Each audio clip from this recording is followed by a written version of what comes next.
बर्तनों की चोरी हुई थी। अब तो बर्तन ले आओ, मुझसे नहीं बनाया जा रहा है मिट्टी के बर्तन। नहीं बनाए जा रहे हैं मिट्टी के बर्तन तो मैं बाहर से 5 रुपए किलो केले के पत्ते ले आती हूँ, उसमें खा लेना। एक तो इस गांव में रोजगार की इतनी कमी हो गई है कि इस गांव के चोर किसी के भी घर में स्टील के बर्तन नहीं छूते, और अब बर्तन भी इतने महंगे हो रहे हैं।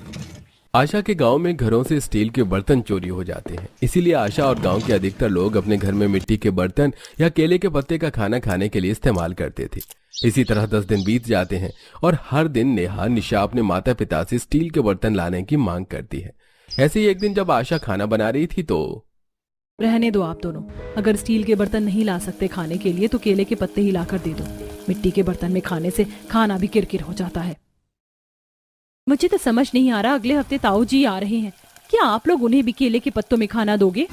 उसकी चिंता तू मत कर, वो मेरे भाई हैं, मैं उन्हें जानता हूँ, उन्हें कोई दिक्कत नहीं होगी। समय गुजरता है और एक दिन विनोद का बड़ा भाई पंकज उनके घर आता है और आशा चटाई बिछाती है, उसको केले के पत्ते पर खाना परोसती है। अरे इन गांव के लोगों ने आज भी लोगों को केले के पत्तों पर खाने के लिए मजबूर करके रखा है। पर याद है तुझे, जब हम छोटे थे तो कैसे दावत के लिए जाते थे और केले के पत्तों पर खाना खाते थे। आज तेरे यहाँ आकर पुरानी यादें ताजा हो गई। हाँ भैया, वो दिन भी क्या दिन थे।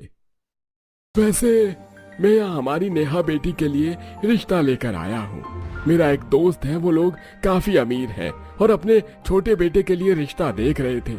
तो मैं सोच रहा हूँ कि क्यों ना हम अपनी नेहा बेटी की शादी उनके छोटे बेटे मुकेश से करवा दें। भैया, अगर आपने नेहा के लिए कोई रिश्ता देखा है तो अच्छा ही होगा। विनोद और आशा को पंकज पर पूरा भरोसा था, इसलिए वो उसके बताए रिश्ते के लिए मना नहीं करते।